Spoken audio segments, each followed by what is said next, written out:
Hello everyone, today we're back with the solutions to the calculation test. We will go over all 5 positions to some depth, at least to clarity. The first position, it was black to move and find the best continuation. Here actually black has only one way to win material, and that's to start with knight takes d5. It's a forcing move, so this means that it's a logical move. The importance here is that knight h4 blunders queen b6, so this would lead to a very interesting position, but there is queen d5, so actually in this case we would have to take with a knight, right? And then we are up a full piece. So you have to be careful not to blunder in this position, knight d5, knight h4, and then think that you should take with the queen, because then the knight is hanging on d5, but instead just take with the knight, and that's good. But of course, what happens if they take with the queen? Now the move that we must find is going to be bishop c6, getting our bishop on d7 that is currently hanging on a square where it's not hanging, and it's also gaining a tempo. It's better to go to c6 than to e6, because on c6 is also going to be taking this knight on f3. The move queen e5 is the best for white, and it's pretty much forced because everything else, such as a move queen b3, would lead to bishop f3 and then queen b6 winning a full piece. So queen e5, and here the move that is maybe the most difficult to find is takes on f3, queen f6, bishop f6, gf, and then bishop c3 would lead to a position where we will be up material. We will now win an exchange, and that will be enough for black to win the game. So this is the solution for the first one. So knight d5, queen d5, bishop c6, and in the case of queen e5, bishop f6, queen f6, bishop f6, gf, bishop c3. The second one is going to be, it seems pretty simple to start, but it's not that simple actually. So the move queen e5, knight e5, rook e7 seems that it just wins the piece right away, but here you have to calculate a little bit deeper, and that's to find this knight f3 move. The problem with this is now that the move king g2 loses the bishop on f5. So if you didn't see knight f3 and you stopped after rook e7 and you said that you won a full piece, well, you should have done better, right? It's not good enough. You shouldn't get full point for this one. So knight f3, and here the only move that is good is going to be king f1, and here we do not have any checks that we need to be afraid of. The only check is rook d1, but now if rook d1 we can go to e2, and now we're double attacking the rook and the knight, and yeah, game is over. So the move king g2 and king h1 both fail because we are getting forced to g2 in both cases, so this is not good enough, and king g2, knight h4 would lead to a position where I would say white is maybe slightly better, but it's not winning a full piece. Okay, the third position is very complicated. This one I would say would be a problematic position to solve for everybody that is below maybe like 2000 FIDE. It took me, I would say, like 15 minutes, maybe 10 minutes. Yeah, at least 10 minutes. And then when I was showing this to other students of mine, most of them had trouble before at least some prompting, as this is a pretty deep calculation exercise. So we started to check, okay, this is incredibly logical. They can't take with the queen, that's losing material. King h7 is blundering the queen because of bishop f6, so that's also losing.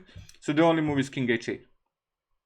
And here the move that we must see is rook f6, which is only the start of fun. So if they take with the pawn, then we have queen h6, queen h7, queen f8, queen g8, and queen takes g8 mate. Okay, that's not that difficult to calculate, but what happens if rook f6? Now we need to continue with forcing moves. Queen c8, king h7, only move queen g8, king g6, only move queen e8, king h7 and bishop g8, winning the queen. So by just visualizing, I would say this position is relatively difficult. Of course, when you're training, you should visualize the position. You shouldn't be moving the pieces on the board when training, so this position is relatively difficult. The fourth one actually happened in a high-level game. Korchnoi was playing against Ivanchuk in 1995, and White did find the way to win the game. There is no way to win any material, but as White is up 2 pawns, White is winning if queen and the rook get traded. So queen e8 is here the correct move. There is only one legal move for black. That's king d6, queen d8. Now if king c6, we have queen c8, we will win the rook on c1. So king e6 is the only move, and here queen d5. If you found the position here until here, and queen d5, e d5, king d5, rook takes c1, you get, I would say, 3/4 of the position. But if you continued here and seen also king e7 and continued calculating, good job. Here, this is what we need to do to get to a next level, as this is a very, very interesting position. Now here there are several moves that lead to a slightly better position for White, but the only one that is going to be completely winning, and that's queen takes g5. Of course, taking the queen would lead to a rook down position, so rook f1 needs to be included. King g2, fg, king takes f1, and here White is up 2 pawns, but the position seems still not that clear, because maybe black could get to our pawns, and then I'm not sure if we can get the king to this side quickly enough. But very importantly here, White is completely winning because we have the connected pass pawns, so the king can't ever pass behind the pawn. So f4 is the last square that the king can go, so we can pretty simply just disregard this and for example play h3, and black is stuck because king g3 would lead to e5, and the pawn is promoting. So now we're going to have time to go king c2 and b3, make a pass pawn on the other side of the board, or maybe b4. Yeah, it doesn't, I think b3, yeah, king c2 and b3, and just make another pawn on the other side of the board, and there is no chance for the opponent to hold both pawns, the a pawn and the e pawn. All right, and the last position was this one, also in a high level game. Karyakin was playing against Kostyniuk, and well, the only move that makes any sense is going to be rook c8. After the move queen f8, we would win easily because bishop d5 and rook takes f8 would lead to mate. But here there is an interesting move, and that is queen e8. So if you miss this move in your analysis and you just thought queen f8 is forced, well, you do not get even any points, because we would need to find this alternative resource for the opponent.